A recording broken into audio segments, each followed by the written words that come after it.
Olá, senhoras e senhores, estamos mais uma vez aqui com o nosso Entrevista em Pauta, hoje com um grande amigo de longa data, Luiz André Batistello, advogado sommelier, morando atualmente em Paris. Vai falar para nós hoje sobre o mundo dos vinhos, como é viver na Europa e toda a seu encanto. Pode se apresentar, Luiz, fique à vontade. Primeiramente, quero dizer que é um prazer enorme fazer parte dessa entrevista com o Giaretta e compartilhar as minhas experiências aí, desses anos trabalhando com vinho e contar um pouco do meu percurso. Legal, tua história é uma história bastante interessante, então eu acho que é bastante interessante a gente mostrar para o pessoal que tem interesse de ver, de saber como que funciona o caminho para chegar aonde você chegou hoje, né? Então, para nós é um orgulho aqui na cidade, para nós é um orgulho como amigo. Então, a gente vai fazer uma breve história sobre o teu caminho a partir da... Você é formado em Direito, você é advogado. Eu sou advogado. Atuou na advocacia. Atuei na advocacia, tenho OAB, sou licenciado na OAB hoje, me formei em Caxias do Sul. Caxias do Sul. Onde eu morei quase um pouco mais de 7 anos, onde eu atuei como advogado. Tu atuou só lá, não chegou a atuar em Pato Branco? Eu não cheguei, vim para Pato Branco pequeno, quando era criança, nasci no Rio Grande do Sul. A família do meu pai é de Santa Catarina. Eu achei que vocês fossem aqui. E a família da minha mãe é do Rio Grande do Sul. Então, sempre ficou passei a infância indo para lá, então sempre uma coisa que me interessou. E eu ir para Caxias do Sul foi algo de, talvez, se houvesse a possibilidade de combinar com a Faculdade de Enologia e o Direito, era a minha ideia. Não foi possível, né? Porque o Direito me atraiu bastante.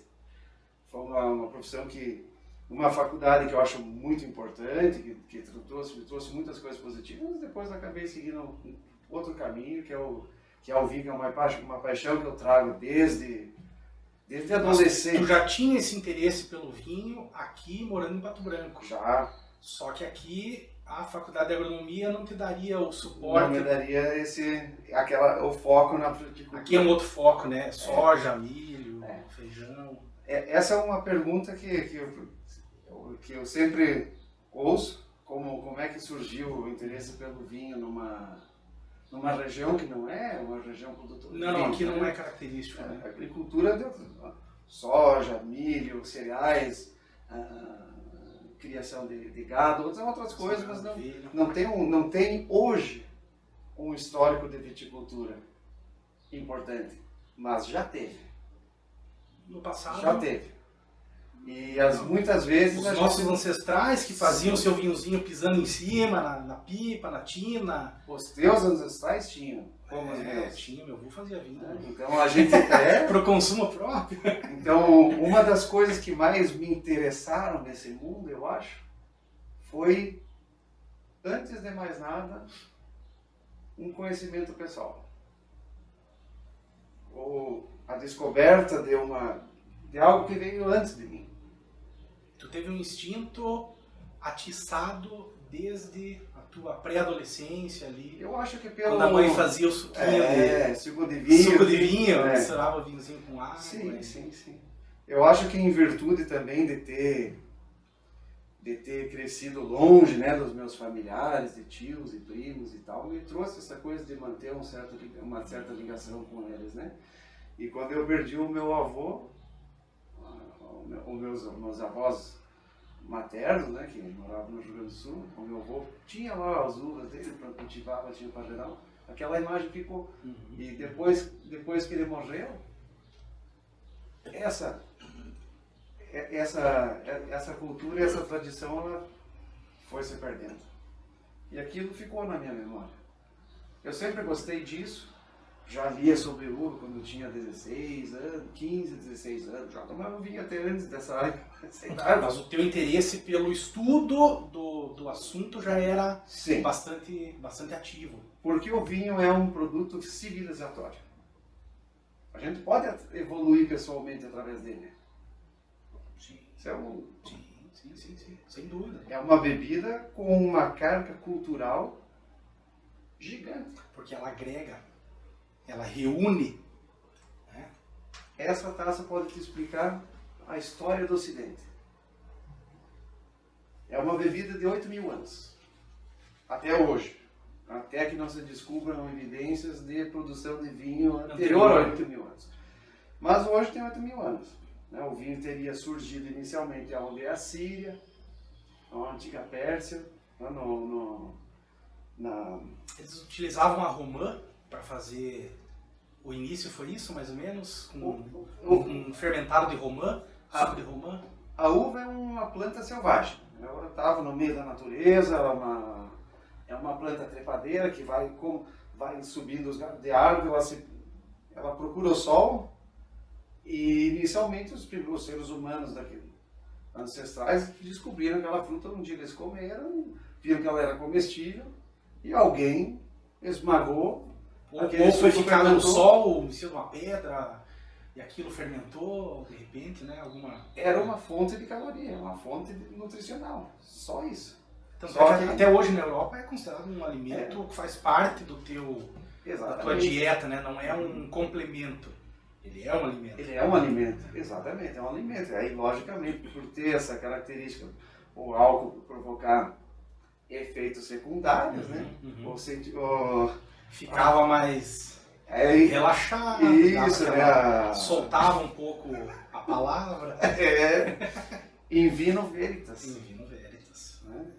Os romanos acreditavam que uma pessoa bêbada não podia dizer mentira. Então, já entra o caráter religioso do vinho. Ele se torna um meio de transmissão ou de comunicação com os deuses. Na antiguidade. Ele te transportava ou te levava para uma outra dimensão para se comunicar com os deuses. E aí entrou a conotação religiosa da bebida. Então ele surgiu como um alimento, depois ele ganhou um caráter religioso, ao mesmo ganhou um caráter de status, mais durante a evolução dele com os gregos. Porque os gregos difundiram a cultura do vinho por toda a bacia do Mediterrâneo. Os romanos, como absorveram a cultura dos gregos, levaram a cultura do vinho para a Europa inteira. E a Europa inteira levou dominaram o novo mundo. Dominaram a Europa e disseminaram a cultura e o hábito. Então, por isso que eu te disse que essa taça aqui pode te explicar a história do Ocidente. Nossa, realmente isso que é interessante, né? A gente vai absorvendo o ensinamento. E se tu prestar atenção em cada palavra, que alguém te conta uma pequena história, te agrega a gente não imaginava que fosse dessa forma. E tanto você como eu, a tua família como a minha, que veio da Itália e chegou aqui no Brasil, muitos com a intenção de se tornarem produtores de vinho. Muitos. Que já faziam lá. Porque na Itália, ser produtor de vinho, no século XIX, era um sonho de qualquer pessoa, mas era praticamente inviável para uma pessoa do povo, né? Sem diminuir. Era uma coisa dominada pelos nobres. A Itália é um dos países que tem histórico, né? Que tem famílias que produzem vinhos desde o século XII, XIII, sempre teve na mão da igreja e da nobreza. O terceiro estado, as pessoas que trabalhavam, que não tinham título de nobreza, os camponeses, trabalhavam num sistema praticamente medieval, que se chamava mezzadria. Mezzadria, ou metade da área, é aquele cara que cultiva a terra de um senhor, fica com uma parte da produção e dá outra parte da produção para o senhor. Então, no século XIX, quando começa aquele período grande de imigração, os caras... Eu tenho a possibilidade de ir para um outro lugar onde eu vou ganhar uma terra. É cultura. Eu vou ganhar minha terra e talvez lá eu me torne o senhor. Exatamente. E foi isso que aconteceu. As pessoas vieram para locais aqui no Brasil, no sul do Brasil especificamente, né? Sim.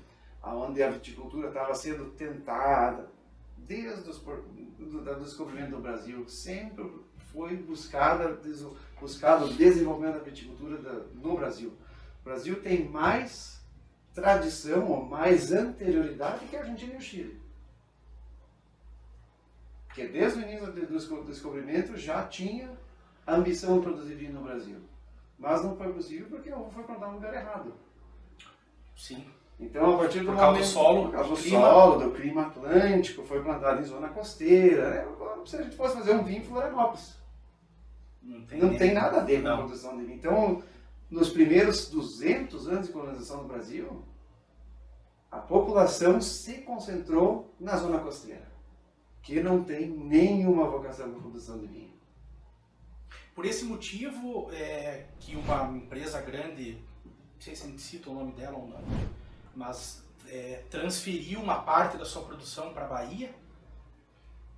Aí já é outra questão, porque aquela produção está na Bahia, está no interior da Bahia, numa zona semidesértica, com irrigação. Solo rochoso, porém, com irrigação. a umidade eles colocam artificialmente. Que naquela época não teria Não tinha condições como. técnicas nem conhecimento de fazer aquilo.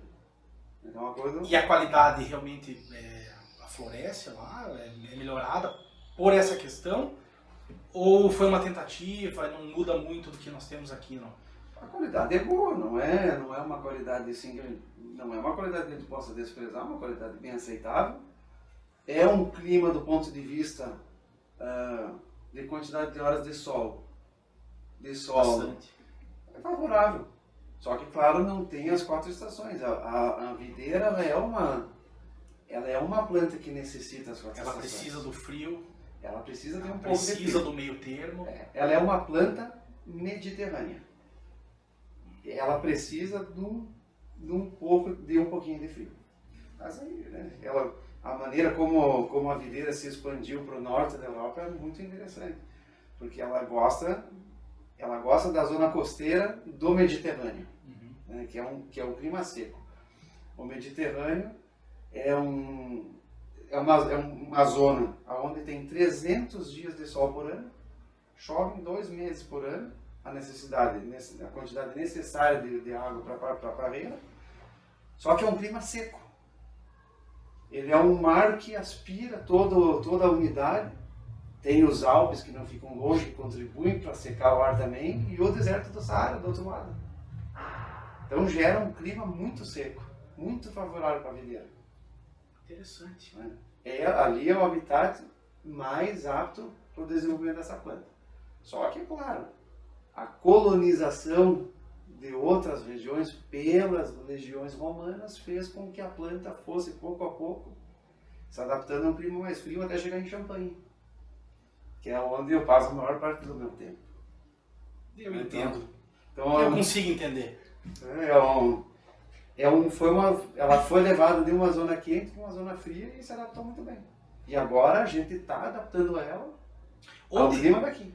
Onde houve essa transição do vinho tradicional para o espumante e depois para a champanhe, para o prosecco na Itália, enfim, existiu? Qual foi esse limiar de só ter o vinho e começaram a deixar ele mais gasoso, naturalmente? Essa é uma questão que eu posso te responder com grande prazer. A espumantização de um vinho ela acontece de modo natural, né? O vinho é um produto fermentado, a levedura converte o açúcar em álcool, em calor e gás carbônico. A tendência é que o gás carbônico se desprenda do líquido, ele vai sair. Na questão da produção de espumantes e de champanhe, nós vamos falar da diferença. Interessante, porque a gente... interessante, muita gente tem essa importante. dúvida, chama errado, denomina diferente, Isso. até por uma questão de desconhecimento. De desconhecimento. E a produção de espumante é simplesmente conservar o gás carbônico no líquido. No caso do champanhe, de todos os espumantes produzidos no método tradicional, ou o método da champanhe, a gente tem 2 fermentações. Numa fermentação a gente faz um vinho normal. E na segunda fermentação a gente vai fechar aquele vinho dentro de um compartimento, de um tanque ou de uma garrafa. Vai ser maturado. A gente vai se falar. induzir a segunda fermentação e naquela segunda fermentação o gás carbônico gerado vai ficar ali. Imprisionado na garrafa. Não tem como sair. Não tem como sair. Mas ele existe uma troca de rolha nesse meio do caminho, né? Existe. Para não estragar, ela é virada de cabeça para baixo para poder tirar aquela borra, injeta um pouco mais de líquido, tem uma tecnologia interessante. Tem. É o processo de champanhe que ele é... Para deixar o mais perfeito possível, né? Ele é, vamos dizer assim, razoavelmente complexo, né? Para a gente passar por todas as etapas. Pelo pouquinho que eu estudei. Mas é isso aí. Tem aquele movimento de... Giro, né? Na cave, o cara passa... A garrafa vai permanecer envelhecendo por alguns anos, lá dentro da cave, e depois a gente precisa extrair o sedimento, como você falou. E aí vai ter esse movimento de girar a garrafa, que foi descoberto, inventado por um produtor muito conhecido de champanhe, para possibilitar tirar o sedimento sem perder o gás, que é a Veuve Clicquot. A Veuve fez a... Foi esse produtor que criou, elaborou esse método que se chama remoagem de girar a garrafa para puxar o sedimento até o bico e possibilitar perder o menos possível de líquido e de gás e deixar o champanhe limpo, sem sedimento. Porque senão ele teria que ser filtrado. E nesse processo de tirar ele da garrafa para passar numa outra, perde qualidade, perderia o gás. Perderia o gás. Então, perde o gás. Perde o gás. Porque, realmente. Perderia muito do gás. Não perderia todo o gás, mas perderia muito do gás. Fora que seria um produto, um custo muito elevado fazer isso e muito difícil. Porque quando a gente começa, se a gente fizer isso dentro de uma taça de champanhe, a gente coloca rápido, né? O gás sobe, ele se expande. Se a gente for passar para dentro de uma garrafa, imagina a perda que isso geraria, porque ele sobe, né? Ficaria inviável. Imagina o tempo e o custo que isso causaria. Então, isso possibilitou fazer a retirada do sedimento. E o champanhe é o vinho espumante produzido na região de Champagne, na França. Uma região específica. Que é uma região específica. Tem um solo específico e um clima, microclima específico. Tem um clima favorável, né? É bastante úmido, bastante chuvoso, mas também pode ficar muito seco. Como o vinho do Porto, Portugal no caso. É um clima bastante mais frio. Não, mas o que eu quero dizer é que é bem específico para se criar aquele tipo de produto. Isso. Tu não consegue criar uma champanhe em outro lugar. Perfeito. Não existe possibilidade pelo microclima que é ali... E o solo, né? E o conhecimento... E me diga uma coisa, agora surgiu essa dúvida interessante, porque o clima está mudando bastante, né? Qual que é o prejuízo para esse tipo de produto, uma mudança mais radical aí? Pode-se perder, de repente, esse produto específico criado lá? Pode. Eu vou aproveitar para responder a tua questão, complementando algo da anterior. Ótimo.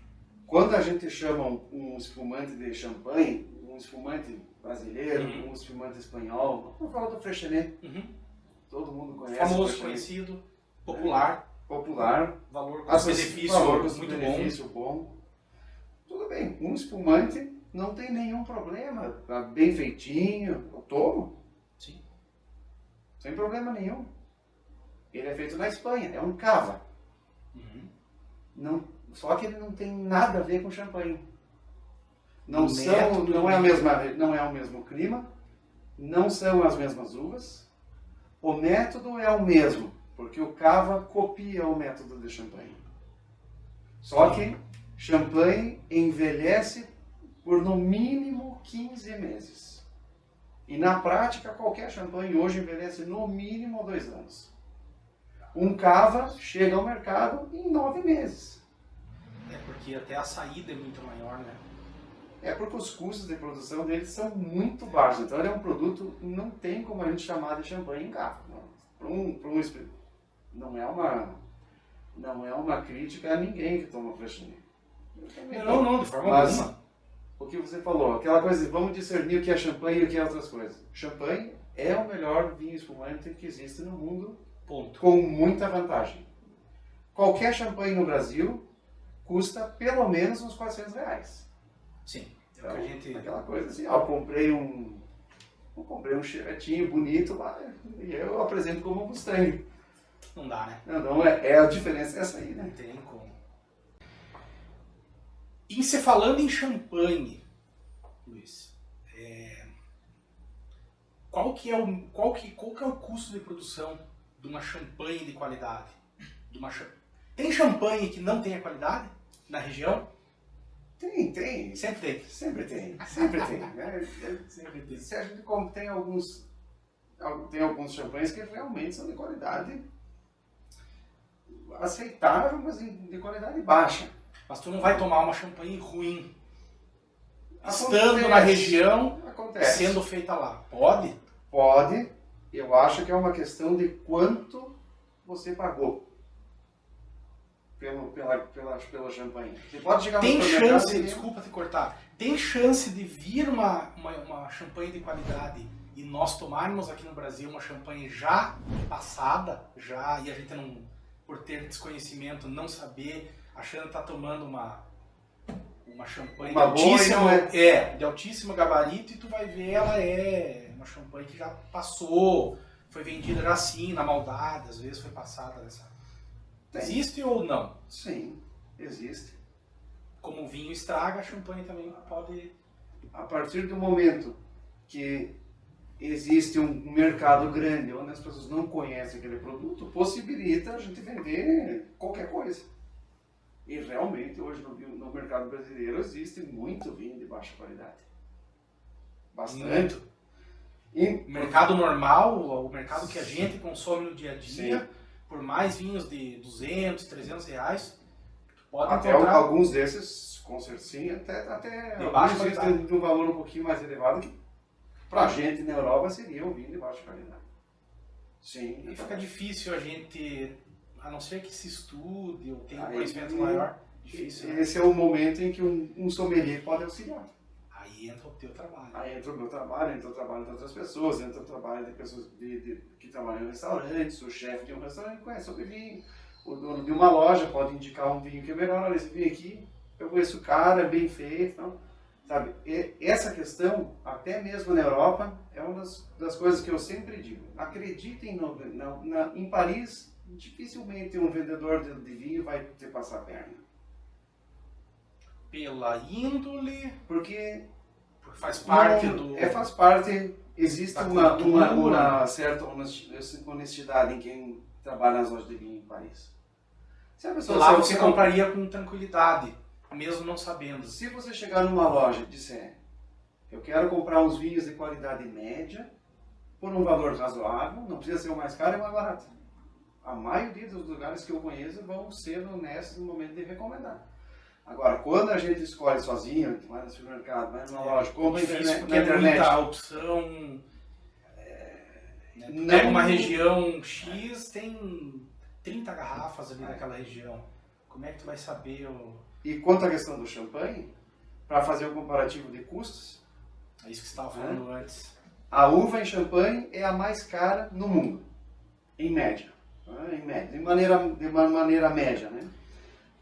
1 quilo de uva custa 7 euros, em média. Em média. 7 euros. 7 euros. Na região do Cava, na Espanha, aonde nós são produzidos os cavas, o quilo da uva fica em 60, 70 centavos. Então a gente está comparando 7 euros contra 70, 80 centavos. Olha a diferença. É 1000% de diferença. É muita coisa, né? 1000%, 100% de 100%. diferença. É. A Mas matemática seja, já foi não. tão forte. Eu sou Corrigiu a tempo. Corrigi a tempo, 100% de Quer diferença. dizer que não é tão ruim matemática, não. Deu tempo de se corrigir. Então, o custo explica tudo. Como que eu vou pegar e fazer um vinho com uma qualidade altíssima, com matéria-prima daquele valor? Não tem como, né? Não tem como. Alguns produtores são mais sérios, têm custos maiores, dão mais atenção ao produto deles e podem fazer um cava de excelente qualidade. Um monte de produtor na Espanha que eu conheço que faz produto de qualidade. Esses produtores geralmente são aqueles que nunca vão aceitar que o produto deles seja chamado de champanhe. Porque eles têm orgulho do que eles fazem. Então, eles não querem essa associação. Veja como a cultura é diferente, né? Ao invés de você querer tapear e se passar por uma champanhe, não, cara, tem orgulho, não quer ser chamado. Isso. O produto não é champanhe, o produto é um espumante. Vá lá. Geralmente o produto inferior é aquele que tenta se passar pelo melhor. E a gente tem assim uma cultura aqui que o nosso espumante, espumante nacional, tem mais qualidade do que o vinho em si. É correto isso? Já foi correto. Eu acho que hoje nós temos vinhos... Não. Ah, não. Os vinhos... Entendi. A qualidade do vinho alcançou a do espumante. Entendi. O que nós aprendemos, eu acho, é que existem zonas mais propícias para vinho. Porque toda a produção de vinho do Brasil era praticamente considerada na Serra Gaúcha. Hoje existem outras zonas do Brasil onde o vinho atinge a qualidade espetacular. Na própria Serra Gaúcha o vinho já aumentou muito a qualidade. Nós temos viticultura aqui há 130 anos. Se nós falar da imigração italiana, que é o momento propulsor mesmo de uma atividade vitivinícola importante, são 140 anos. Só que sem nenhum equipamento, com muita precariedade, sem conhecimento só com que aprendeu com o nono, entendeu? De uma maneira precária. E mesmo hoje em dia, por aquilo que eu vejo aqui dos produtores brasileiros, falta equipamento, falta conhecimento também para alguns. Alguns têm conhecimento, já entenderam, são os melhores produtores que a gente tem hoje. Uma grande parte do empecilho é praticamente investimento em infraestrutura. E a qualidade hoje está mais centralizada ali na região de Caxias, de Bento. Sim, esse nicho ali é realmente a maior qualidade. É 90% da produção nacional. Procede aquela informação de que a uva lá tem uma substância, não me lembro o nome agora. O Reverastrol? Reverastrol, exatamente. Que é um antioxidante? Isso. Não só lá, como em outras partes também do Sim, Brasil. Sim, né? Do Brasil. Do Brasil. Mas no mundo. No mundo também tem. Sim, no mundo também. Existe um trabalho para aumentar o resveratrol dentro da fruta? Não. Para que você tenha um vinho com intenção um pouquinho mais medicinal. Hoje já é bastante, mas ele poderia ser bem mais, né? Pode ser que alguém busque isso, mas acho que não é o intuito da maioria dos produtores. Não faria diferença não muito é também. Objetivo. Porque o consumo de vinho aumentou bastante. No Brasil aumentou muito, né? Ainda bem. Mas no mundo tem O mundo que tem a cultura de se tomar o vinho, é muito... Eles tomam bastante, né? Por ano, assim. Como a gente estava falando hoje, agora há pouco no início, o vinho é um produto civilizador. E ele traz com ele a gastronomia também, que é um assunto que tu conhece muito bem. Aumentando o consumo de vinho, aumenta obrigatoriamente o interesse pela história, o interesse pela geografia, o interesse pelas viagens, o interesse pelo compartilhar. O vinho é uma bebida que se toma coletivamente. Não também a gente pode tomar sozinho. É um momento de, quero tomar um vinho introspectivo. Pode ser introspectivo. Abre um vinho, senta quieto num canto. Não me incomodem durante uma hora. Sim. Eu gosto de partilhar ele. Mas a partir do momento que você tem alguém que aprecia aquilo tanto quanto você vai ver que fica bem mais divertido tomar ele em presença de outras pessoas. Os melhores vinhos que eu tenho, eu não tomo sozinho. É um crime, né? É um crime. Poderia considerar um crime você sozinho ou não. Você tem que partilhar com alguém. Eu tomo sozinho vinhos normais. Agora, aquele vinho especial, eu vou abrir com alguém que aprecia. Lógico que eu não vou abrir ele com alguém que não vai dar valor para aquilo. Agora, no meu meio, onde eu estou hoje, a maioria das pessoas que eu me relaciono trabalham com isso. Trabalham em vinícolas, são produtores de vinho, são enólogos, outros sommeliers, gerente de exportação. Então, todo mundo que está na mesma sintonia. É o melhor momento de compartilhar com quem tem a capacidade de compreender. Então o vinho te obriga a evoluir de uma maneira pessoal também. É sensacional. Luiz, qual foi o insight que te deu para você fazer essa mudança de país? Tu foi por primeiro? Eu fui primeiro para a Itália. O meu objetivo era passar um tempo na Itália, depois ir para a Inglaterra. Né? Porque uma das minhas grandes paixões, além do vinho, é a música. Sei bem. Tu sabe muito bem, né? Muito tempo aí tocando na noite e tal. Música sempre foi a minha paixão. E na realidade, quando eu estava naquele momento ali de abandonar o direito, eu vou tirar um ano para pensar tranquilamente, sem tomar uma decisão precipitada.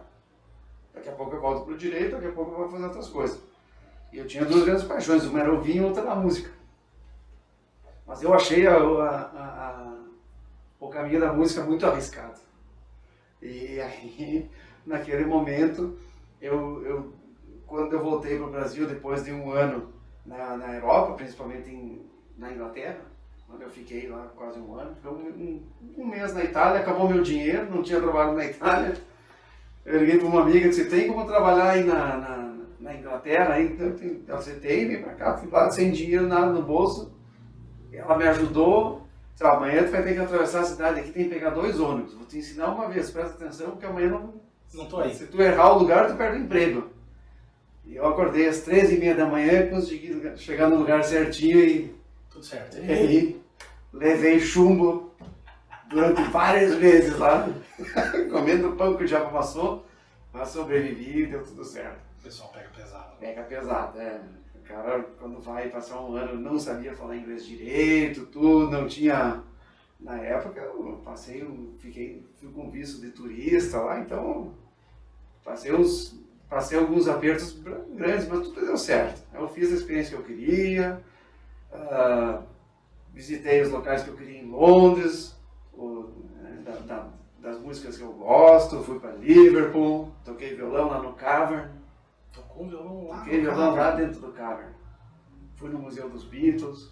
Que inveja. E voltei realizado, fiz aquilo que eu queria fazer. Que maravilha, cara. E o vinho já estava ali também, aparecendo mais. Eu acho que, sabe, a música vai ser um hobby mesmo. E eu vinha essa paixão desde muito tempo.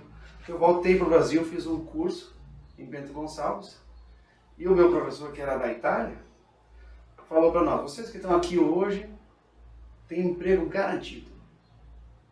Porque as estatísticas mostram que o mercado do vinho vai sofrer um crescimento enorme nos próximos anos.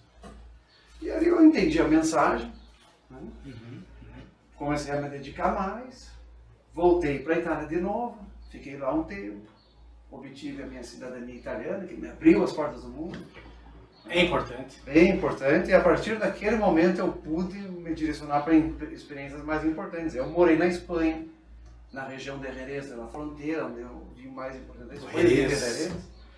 Conheci a história da Andalucia profundamente. Fui sommelier num restaurante lá na Andalucia. Voltei para Londres. Uma área muito rica, né? Uma área muito rica. Fui para Londres, aí eu comecei a entrar em cursos mais importantes da WSET, Wine Spirits Education Trust, que é a escola referência no mundo em formação sobre vinho, e eu cheguei até os últimos níveis. Eu passei o nível mais alto, que é o nível 4, que demanda 2 anos aí de muita dedicação, um nível muito alto, muito profissionalizante, com pouquíssima gente até na França. E aí, a partir daquele momento, as coisas, eu me dediquei muito mesmo, né? E começou a aparecer as outras oportunidades. Voltei para o Brasil, trabalhei aqui, ganhei muita experiência também, né? Conheci o mercado brasileiro em evolução. E como a minha mulher que veio para cá, que é francesa, não se adaptou no Brasil, ela falou para mim, acho que eu não vou me adaptar, vai ser muito difícil, né? A gente morava em São Paulo é uma cidade muito difícil, acho que é melhor voltar para a Europa.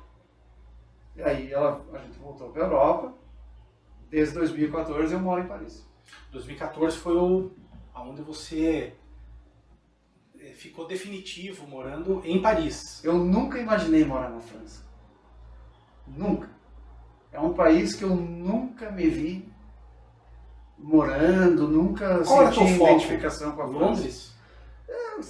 Eu gostei muito da Espanha, gosto muito da Itália e gosto da Inglaterra também, mas eu não moraria na Inglaterra. Acho que uma experiência lá está de bom tamanho. Quando a gente começa a ficar um pouquinho mais velho, a gente quer mais sol, quer vida mais social. Né? É uma vida muito estressante, um clima ruim, sabe? Muito pouco sol. Muito pouco sol, difícil. E ao longo de um tempo também, você começa a ver que não é a tua cultura. Tu tem que ter uma ligação para poder... Não tem muita ligação, né?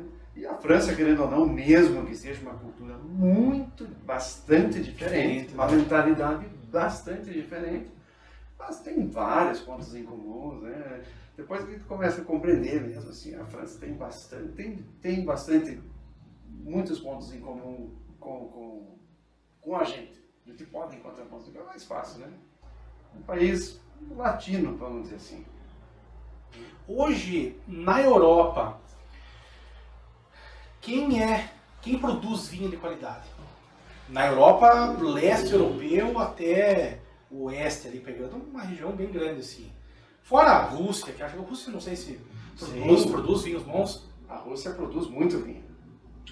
A Rússia produz muito vinho e a Ucrânia produz muito vinho também. Surpresa! A Rússia é um grande produtor de espumante, a Ucrânia é um grande produtor de espumante também. A Rússia é o quinto, a Ucrânia é o sexto produtor de espumante. Ninguém sabe. A Cristal surgiu do pedido de um czar.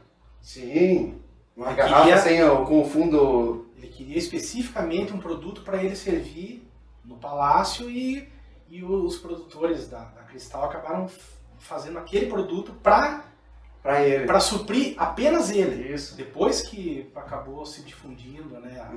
Que é o champanhe do Louis Roederer, que criou uma garrafa. A garrafa de champanhe tem aquele fundo côncavo, né? Sim. Para dar mais resistência. Isso. Ele pediu uma garrafa com o fundo chato, para não possibilitar esconder uma bomba. Ele tinha medo de atentado. E daí pediu transparente o vidro. Ele pediu transparente e a garrafa com o fundo... Por isso, então, que ela é transparente. E o fundo da Cristal não tem... Hoje, a garrafa mudou, mas o fundo era chato para não poder esconder nada. Ele tinha medo de um atentado. Que interessante. E a Ucrânia, eu estava falando da Ucrânia, isso é uma questão muito interessante. Entrando numa questão, vamos assim, de geopolítica, né? A Crimeia é uma região da Ucrânia que viu várias batalhas. As tropas de Napoleão invadiram a Crimeia, passaram pela Crimeia. E agora, quando o Putin invadiu aquela parte da Crimeia que fala russo e tal, tem uma ligação forte com a Rússia, é a principal zona produtora de vinho da Ucrânia. Então, com a anexação da Crimeia pela Rússia, a Rússia se torna uma boa vantagem, o quinto maior produtor de espumante no mundo. Só que é claro que o vinho deles, tudo que eles produzem é consumido localmente. Mesmo porque o território também é uma população muito grande. Inclusive esse ano... Então eles têm uma produção de vinho. Eles têm a produção de vinho que é considerável. Razoável, considerável. É considerável. Produzem mais do que o Brasil. Eu fiquei surpreso. Eu imaginei que o vinho não se estendesse tanto eles não... para lá. Além deles consumirem tudo, os outros países não vão comprar, porque não é um vinho de alta qualidade. Sim. Não é um vinho de uma qualidade que, sabe, que quem toma vinho Ainda vai comprar vinho russo. Em termos de qualidade, engatinhando. E para baixo dali também, no leste europeu, tem outros produtores? Tem. Toda a Europa Central tem diversos produtores de vinho. A Romênia é um grande produtor de vinho. A Romênia, Hungria, Eslovênia, Eslováquia, todos esses países produzem vinho. Croácia, Sérvia. Com qualidade? Alguns sim. A Croácia produz vinhos excelentes, a Hungria produz vinhos excelentes. A Hungria e a Eslovênia produzem o Tokaj. que é um vinho botrytisado, um dos vinhos mais antigos do mundo, chamado dos reis dos vinhos. O Tokai era servido em todas as cortes europeias, o Tokai era um vinho obrigatório em qualquer banquete. Croata. O Tokai é da Romena. Hungria e Eslovênia. Eslovênia? Sim. Eslováquia. Sim, Eslováquia e Hungria. E aí a Áustria produz muito vinho. E aí depois os principais da Itália, o maior produtor, a segunda é a França. Mas hoje, qual é o vinho mais no topo da Europa hoje, em qualidade? Em qualidade e preço, seria o Romanée Conti. Não, eu digo nacionalidade, nem tanto... Sim. A não ser e aí é muito pontual, né? Isso, é muito pontual. Eu falo do país que produz o melhor vinho hoje, que está assim, tá fora de comparação. É a França. Indiscutível. É a França e com uma larga vantagem. Vai ser difícil chegar perto. Difícil. A Itália é o segundo. Segue ali na... A Itália é o país que chega mais perto. Mas, mesmo os produtores da Itália, muito bons, se espelham na França. A França é uma Ferrari que, se a gente acelerar, ela vai. Então, a partir do momento que a viticultura da França se sente, de alguma maneira, ameaçada por um concorrente, eles aceleram e a máquina se distancia de novo. Então aí a gente volta para aquela questão champanhe espumante. O champanhe, na hora que todo mundo decide, a gente precisa dar um passo avante, dispara. Não tem como. Não tem. Então, para os produtores do Brasil, para os produtores de outros lugares do mundo, da Califórnia, da Austrália, da Nova Zelândia, a França é um patrimônio mundial. Não é um inimigo a ser derrubado. Sim. Porque o dia que a gente precisar, que um país nossos vinhos são tão bons quanto os da França. Podem ser, mas a França pode ir sempre mais longe. Sempre mais longe e com vantagem. É o país do vinho. Está saindo sempre lá na frente. É o país do vinho. Mesmo que eu tenha uma grande afeição pela Itália, eu sou embaixador do vinho italiano na França. E se os meus amigos da Itália me ouvem falando isso, eles vão... Mas é que aí entra a honestidade, né? Aí eu tô falando de verdade. Não é... A gente preconiza a honestidade. Tem que saber, tem que ter orgulho. Isso. Somos o segundo. Orgulho. Sim. Poxa. Não é porque eu moro lá que eu tô falando. Imagina. Porque Imagina. É a realidade. É absurdo. Infelizmente, no Brasil, um vinho de qualidade francês é quase inacessível, praticamente inacessível, né? Então... Temos aqui, mas assim, fica num patamar, até são baratos, se for analisar, né? Tu compra um bom vinho francês, que a gente imagina ser bom, depois eu vou fazer uma consulta particular, né? Umas 50, 60, 80, 100 reais, tu compra um vinho razoável, assim, que a gente imagina ser um vinho bom. De uma qualidade aceitável. Boa, De uma qualidade boa. Mas eu me incomodo, agora é particular, eu me incomoda um pouco a rolha artificial. Pra mim, eu tenho uma impressão, eu acredito que muita gente deve pensar assim também. Se tu abre um vinho, ele é um vinho simples, barato, 50, 60, até 80 reais aí, e você pega uma rolha de cortiça, uma rolha mesmo, dá uma impressão diferente de uma rolha artificial. Dá. E existe este link com a rolha artificial e a qualidade do vinho, ou não tem nada a ver hoje? Porque nós temos muito vinho hoje de abrir na rosca, que eu acho muito eficiente, inclusive. Sim. Já me quebrou galhos assim enormes na Europa, andando na rua, vamos tomar um vinho, vamos. Abriu ali na hora, acabou. Realmente é mais fácil. Que vinhos são vinhos de consumo rápido, né? Sim, não dá pra gente não dizer assim que o vinho de rosca é de menor qualidade, por causa da rosca, não por causa da rosca. Mas em geral, ele é de menor qualidade, porque faz parte da apresentação. Um produtor, estou falando sobre a França, Sim. porque tem países onde o consumidor não dá importância para a rolha. Na França, sim. Um vinho de melhor qualidade tem uma rolha melhor. é um custo maior para o produtor. Tem rolhas, hoje, rolhas para champanhe, que só a rolha pode custar R$15. Olha o tamanho do custo. Só a rolha pode custar R$15. Seria uma rolha inteiriça, né? É uma rolha da melhor parte da cortiça, né? Da casca ali, foi feito um corte específico. Ela é uma casca grossa, né? Eles tiram ela inteira, né? Existe, como qualquer coisa, tem uma triagem de qualidade na hora de pegar a cortiça ali e selecionar para tirar a rolha. Absurdo. E champanhe é outro, tem mais elaboração. Você precisa cortar a cortiça. Sim. Ela é aglomerada, né? Ela tem um tratamento. Ela entra com pressão para poder... Então, como que a gente vai conseguir só na rolha ter um custo desse tamanho? Imagina o resto, uma garrafa mais grossa, né? Mais resistente. A gente percebe que os vinhos mais... E a França é um país mais onde caros, normalmente são vinhos mais pesados, o próprio vidro, né? Vidro, o custo de produção na França é super alto também, então tudo isso aí impacta no vinho. Quando a gente diz assim, mas o vinho chileno, para mim ele é tão bom quanto o vinho francês. Geralmente eu compro um vinho chileno e compro um vinho francês e acho ruim. Se a gente colocar na mesma faixa de preço, se eu pegar um vinho chileno, vamos colocar um valor redondo de R$100 e um vinho francês de R$100, o vinho francês de R$100 pode ser inferior ao chileno de R$100. Então, por vários motivos. O custo de produção na França é alto. Tu falou da uva. É um dos países da Europa que tem o salário mínimo mais alto. O mundial é caro.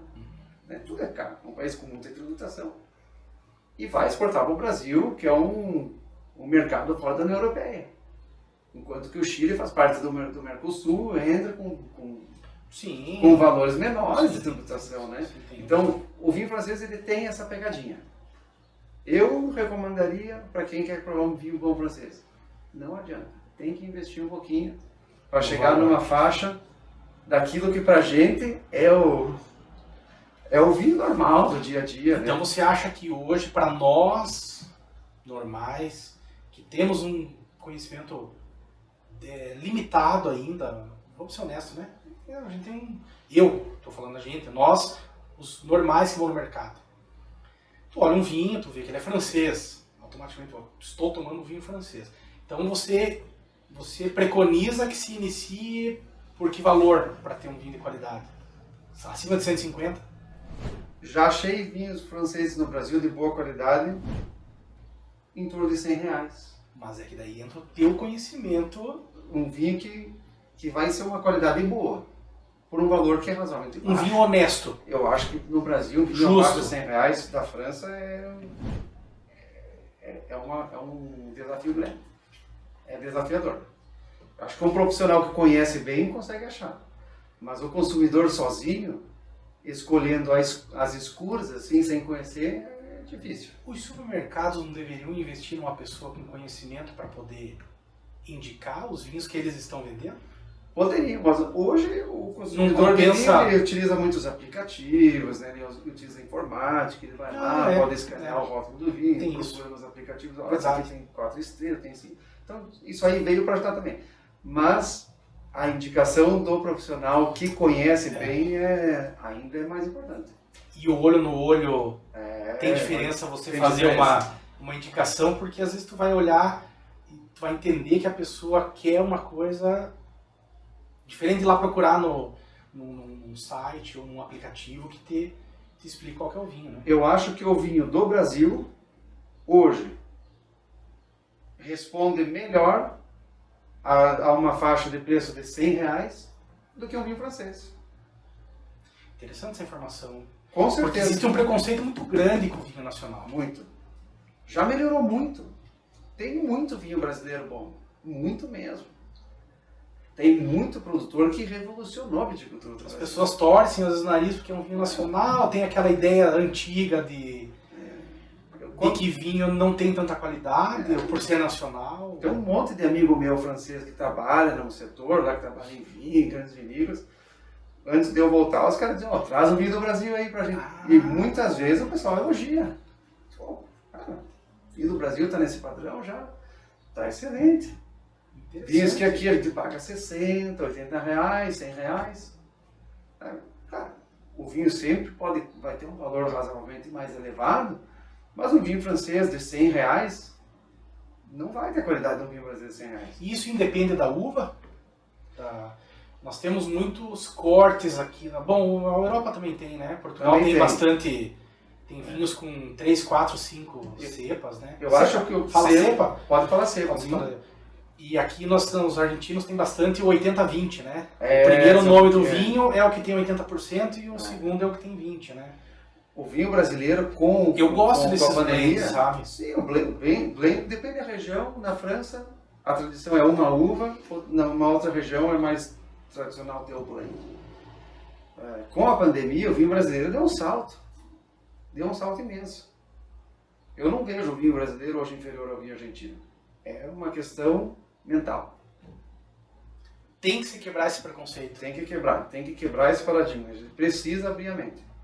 Tem que dizer assim, ó, poxa, vou provar um vinho brasileiro e, sabe, sem olhar ele pelo ponto de vista do vinho argentino. Olha, sabe, eu acho que o vinho brasileiro é o mais europeu dos vinhos sul-americanos. E na Europa também, o pessoal considera que o vinho brasileiro é o mais europeu. E a verdade da espumante brasileira ser de extrema qualidade é verdade, procede? Sim, o espumante do Brasil é muito bom, é excelente, sem dúvida nenhuma, por preços muito bons. Será que você poderia nominar algumas, até para quem está assistindo, olha, entender que está comprando um produto de qualidade, às vezes por R$35, R$39? Dos produtores mais a gente tradicionais do vê Brasil. Casa Perini, sim, que é um Aurora. Aurora, um bom produtor. Terra Nova, que é uma marca da Miolo. Da Miolo, né? Produzida no Vale do São Francisco. Exatamente, Terra Nova é produzida lá no Vale do São Francisco, né? Com irrigação, tudo, clima semidesértico, né? Aquela questão da produção da Bahia. Mas a gente tem produtores, por exemplo, como a Cavigás, de Pinto Bandeira, que é um dos melhores produtores de espumante do Brasil. Já ouvi falar bastante, mas acabei não provando. Vinícola Capuani. Capuani. No Vale dos Vinhos, temos aqui. Que é esse produtor aqui, né? Fazendo um trabalho extraordinário. Um vinho tinto brasileiro de excelência. Uma garrafa dessa, no custo de... Em torno de 90, 100 reais. Então, se a gente pegar um vinho francês de uma qualidade comparável, vai custar 300. No mesmo patamar de qualidade. Então, o vinho brasileiro, hoje, um bom vinho brasileiro, ele custa 1/3 de um vinho de qualidade equivalente. Não tem mais desculpa. Não tem desculpa. Precisa acabar o preconceito e as pessoas precisam investir em um produto nacional que realmente é um produto barato. E estou falando com a mais pura sinceridade. E tu vai estar tomando uma qualidade... Não trabalho com nenhum produtor do Brasil diretamente. Sim, até porque nós temos aqui a nossa famosíssima RH do Vânner, um amigo de longa data, que é extrema qualidade. Que é um cara que provou que nessa região aqui um espumante de qualidade é possível fazer. É possível. É um meu trabalho. Que nós não estamos na rota, né? Sim. Apesar do município ter uma tradição em fazer um vinho mais simples, de maior consumo, tem a Feira da Uva lá, famosa e tal, né? Mas realmente o empenho do Vânner, pessoal da RH, da esposa, dos filhos, em transformar a RH num produto de extrema qualidade, impressionante, premiadíssimo, inclusive, né? Tem vários prêmios. Merece o nosso respeito. Bom, eu sempre tive, né? Claro, eu falo com um produto excelente. E trazendo a viticultura de volta para essa região. Que é o que a gente falou, né? Que a viticultura já foi importante, depois ela desapareceu, claro. A viticultura ela é o meio que decide o que vai ser cultivado. Você estava comentando que poderia mudar a região produtora de vinho, pode se descobrir uma outra região. Sim. O Brasil está engatinhando. O Brasil está inexplorado ainda. Quer dizer, a gente sabe, conhece já regiões onde funciona para um tipo de cultivo ou outro, mas na questão do vinho, Na questão da viticultura está, de uma certa maneira, ainda desconhecida. E essa visão econômica de ter um produto em expansão, não surge assim na Europa intenções de que alguém venha investir em parceria, não vir aqui fazer o negócio acontecer, mas em parceria com produtores. Eu sei que, fugindo um pouco do assunto, tem uma empresa de Santa Catarina, São Miguel do Oeste, se não me engano, que uma empresa francesa comprou o laticínio, fizeram uma sociedade. E aí acabaram levantando a marca, a Gran Mestre, né? Claro. Acho que tu já deve ter ouvido falar. Sim. Então eles têm hoje manteigas de extrema qualidade, eles deram uma melhorada muito grande na produção e na formulação do processo, com uma parceria grande francesa. Francesa ou italiana? Acho que italiana, se eu não me engano. Pode ser italiana. Provavelmente seja italiana. O Brasil tem uma influência bem maior da Itália em todos os sentidos, né? Mas existe investimento... Tu vê esse movimento lá na Europa, escuta falar alguma coisa, ou eles não têm interesse em vir e desenvolver um produto que está assim... Eu acho que o brasileiro passou a investir mais no vinho, na produção de vinho. Pessoas por conta própria, que antes torciam o nariz para o vinho brasileiro, hoje são grandes defensores do vinho brasileiro e grandes investidores também.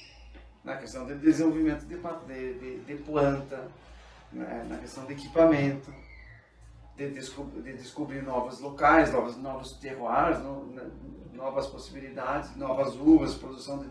Mas acaba trazendo mão de obra nesse tipo de consultoria, acaba trazendo de fora, né? Sim, no Brasil, por exemplo, São Paulo é um dos estados que produz hoje um dos melhores vinhos do Brasil. São Paulo é um dos melhores produtores de vinho do Brasil hoje. Qual região? É numa região do norte de São Paulo, na Serra... pode ser, agora me falhou a memória. Mas tem produtores que estão produzindo vinhos fenomenais.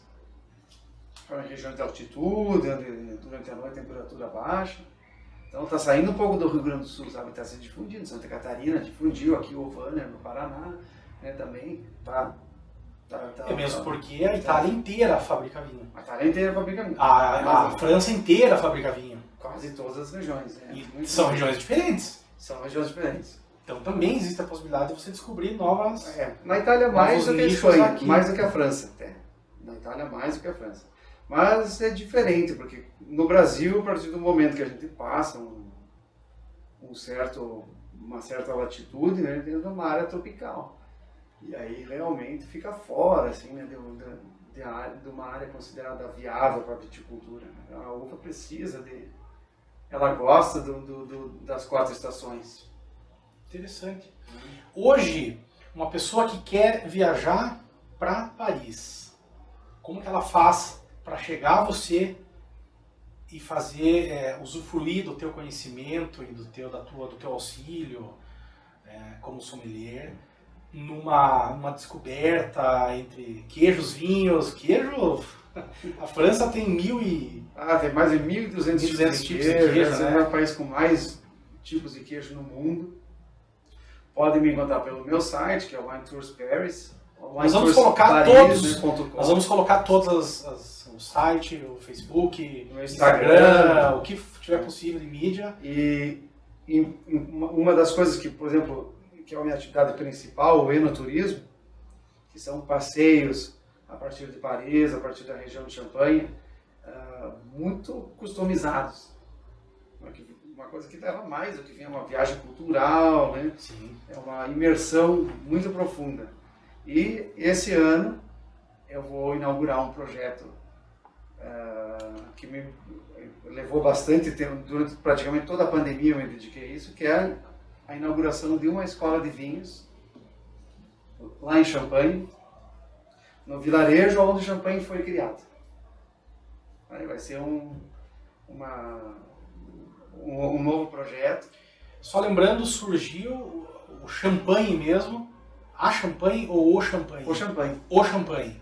Surgiu pontualmente com qual marca? O champanhe ele surgiu antes das marcas. Ele foi criado Sim, nos monastérios. Sim, Ele nasceu... Era apenas um vinho. Ele era um vinho que se tornou gasoso. Ele nasceu nos monastérios. No entanto, a evolução do champanhe, num primeiro momento, ocorreu na Inglaterra. Esse é um assunto aconteceu na Inglaterra. Que se os meus amigos franceses me ouvirem agora, eu não posso nem voltar. Quem acredita? Não precisa, né? Não, nós somos honestos, né? Então eles vão entender. Eles vão entender. Apesar do chauvinismo, né? Do bairrismo, eu acho que eles vão me perdoar. Porque uma das coisas cruciais para a produção de champanhe é a garrafa. É dentro da garrafa que acontece a segunda fermentação e é lá que o vinho vai se tornar efervescente. Na garrafa fechada, no barril, isso não acontecia, mas o gás escapava. Sim. E em poucos dias, poucas semanas, ele perdia o gás. A madeira, ela respira Isso, ela respira, não tem como manter, não é 100% hermético, não, como a garrafa. E a França não detinha. No século XVII, o período de Dom Perignon. Dom Perignon era um monge beneditino que morava na abadia de Auvillers, que é o local onde eu moro hoje. Entre Paris e o vilarejo de Dom Perignon. Mora no ponto zero. Num dos tempos Marco do vinho. Zero Num dos tempos do vinho. Um privilégio, hein, Luiz? Um privilégio, com certeza. Isso aí Às vezes a gente não tem nem noção. Né? Mas é realmente um local patrimônio da Unesco, que uma passagem obrigatória para qualquer um que vai visita Champagne. É um dos templos do vinho no mundo. Então, Dom Perignon, naquele momento ali, produzindo os vinhos da melhor maneira possível, estava utilizando o barril e tinha garrafas de baixíssima qualidade, enquanto os ingleses já tinham um vinho de menor qualidade. Então eles começaram a colocar o vinho na garrafa com um pouco de açúcar, porque a Inglaterra era um grande comerciante de cana-de-açúcar das Antilhas, do Caribe. Fizeram um lobby para artificialmente o açúcar era um produto. Favoreceu lógico, né? A efervescência. O açúcar era um item caro. Caríssimo, né? Então, traziam daqui. Traziam do Brasil, lógico, do Brasil, do Caribe, da América Central. E aí colocavam dentro do vinho de champanhe. Então, champanhe a região era o vinho de champanhe, um vinho normal, porque era um vinho muito ácido. Então o açúcar ele servia para equilibrar a acidez. Tirar um pouquinho da acidez do... tirar a acidez para fazer com que ele se tornasse bebível. E aí, por acidente, aquele açúcar acabou refermentando, estourando as garrafas. Né? Não tinha muita rolha naquela época, então rolha era de má qualidade, ou a garrafa era fechada com um pedaço de madeira. Estourava e o pessoal vinho efervescente. Virou a moda. Na Londres do século XVII e XVIII, extremamente rica. Tinha que explodir. Era um símbolo de riqueza, de status. Até hoje o champanhe mantém tanto é que ficou esse de estourar. Lógico. Eu já acho um absurdo desperdiçar o líquido. Lógico. Com qualidade você quietinho, abre, certo. Vamos jogar fora. Não vamos jogar fora. E nesse período, Luiz... Não por nada, por respeito. Por respeito com certeza. Sim, sem dúvida nenhuma. Nesse período de Luís XIV, ele não gostou muito. Tinha uma grande rivalidade nessa questão do vidro. Aí a gente tem que entrar na história da garrafa, na história do vidro, que era dominada pela Itália. E a Inglaterra foi o primeiro país fora da Itália a ter um domínio da produção de vidro. A França estava lá atrás. E aí os ingleses começam a fazer isso, o Luís XIV ficou...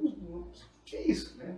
Quando houve a construção de Versailles, do Chateau de Versailles, que é magnífico, maravilhoso. Aquela sala dos espelhos, onde tem os lustres dos espelhos, foi uma demonstração de Luís XIV para o mundo que a França detinha tecnologia de produção em vidro. Era a tecnologia de ponta. Que loucura, cara. Só que o médico dele aconselhou ele a parar de tomar champanhe. Porque o champanhe era um pouquinho mais ácido e aconselhou ele a tomar o vinho da Borgonha. Ele começou a tomar mais vinho da Borgonha. E aquilo que o rei fazia, os outros faziam. E aí as pessoas viraram um pouco as costas para champanhe. Nesse momento aí os caras falaram assim, a gente tem que voltar a ser o vinho preferido do rei. E aí começa uma corrida pela qualidade. Os caras se dão conta que lá na Inglaterra os ingleses estão colocando vinho na garrafa com açúcar, que todo mundo quer, né? E aí estão chamando de vinho de champanhe. Vamos padronizar. Vamos elevar o nível e entender o que isso significa. A partir do século XVII ou XVIII, um pouco depois da morte de Dom Perignon, em 1715, o rei Luís XV, sucessor de Luís XIV, assinou um decreto real permitindo o vinho ser transportado em garrafa. Que antes era transportado em barril, por uma questão tributária de fiscalização. O barril teve tantos litros, então chegava nas portas de Paris, fora da muralha. Sim. Ele era controlado lá e depois vendido para a cidade. Na garrafa era mais fácil de adulterar. Só que com o vidro de melhor qualidade, o rei agora pode ser transportado em garrafa. Esse é o momento de nascimento do champanhe. Já foi depois de Dom Perignon. Porque não tinha garrafa no período do Dom Perignon. E aí a região de Champagne trouxe. Quem faz champanhe somos nós. E aí só pode nominar. Só pode daqui. Champanhe, se for produzido na região. E aí que ele se tornou um vinho efervescente. Foram várias etapas, foram mais 200 anos para ele chegar onde ele está hoje. Os produtores mais antigos, Veuve Clicquot, Moët & Chandon, Ruinart, que é a marca mais antiga.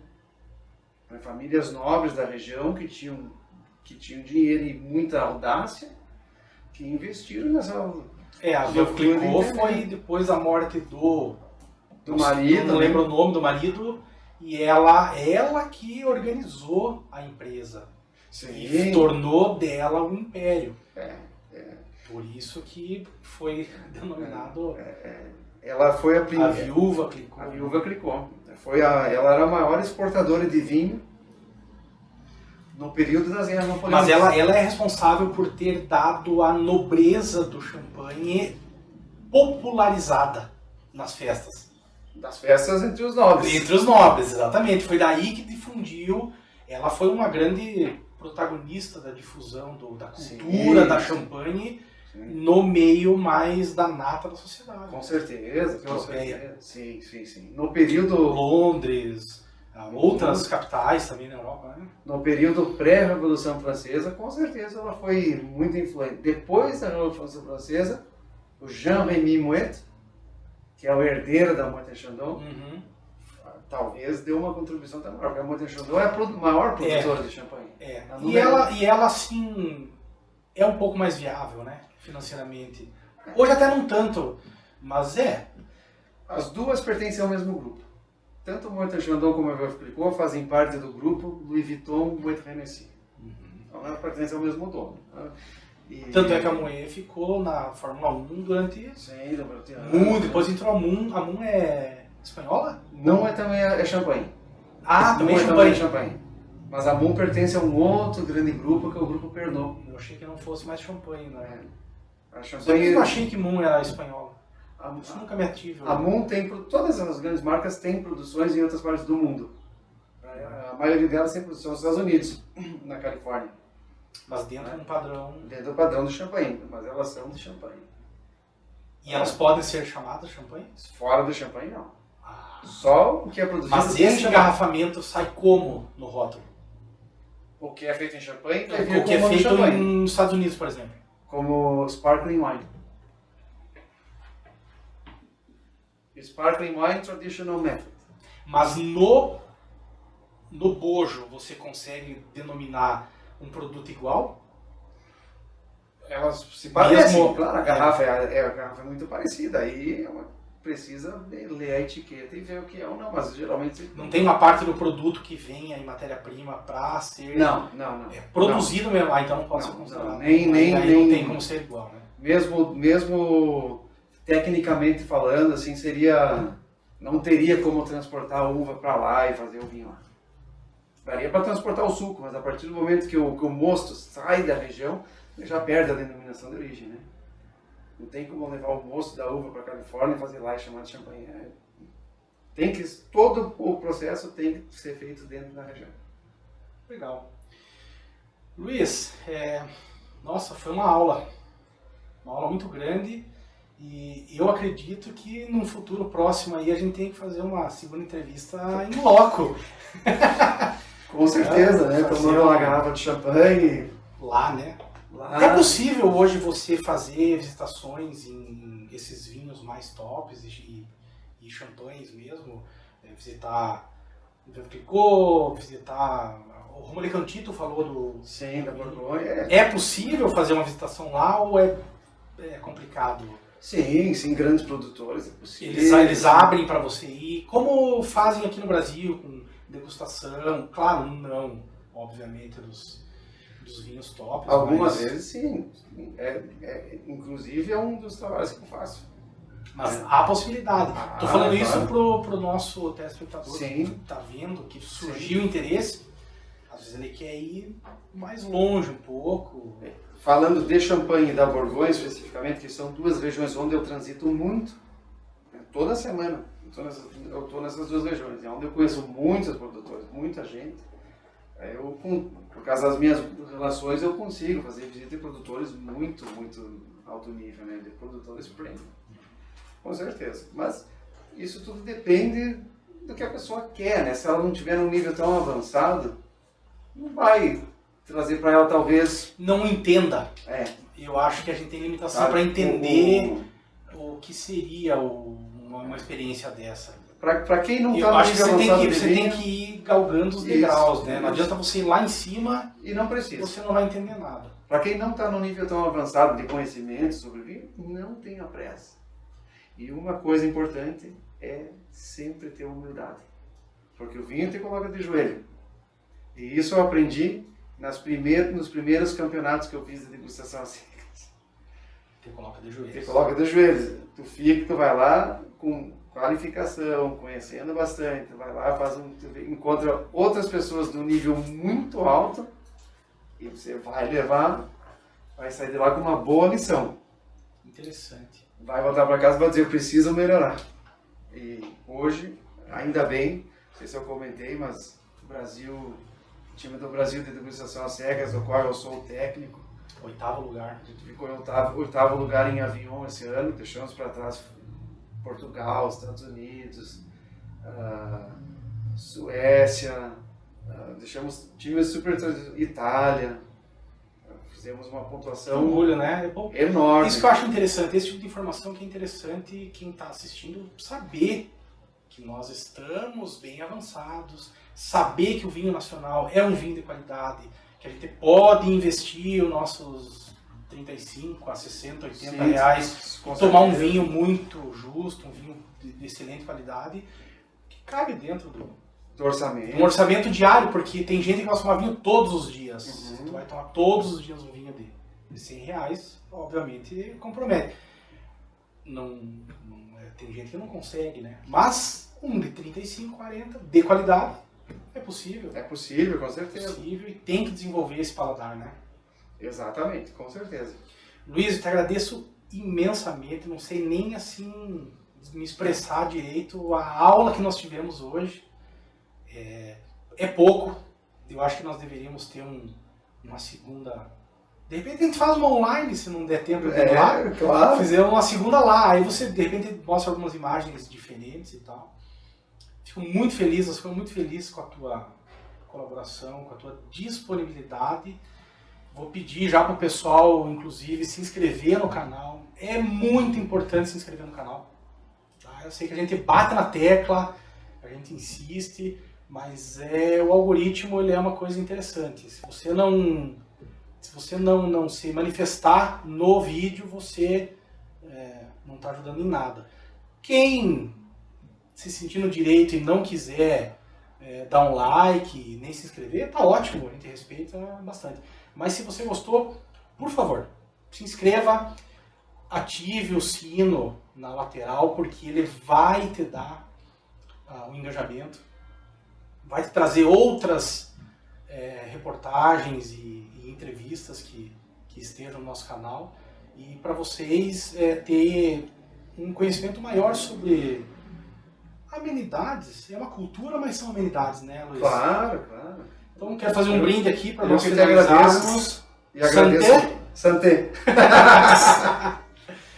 Um abraço.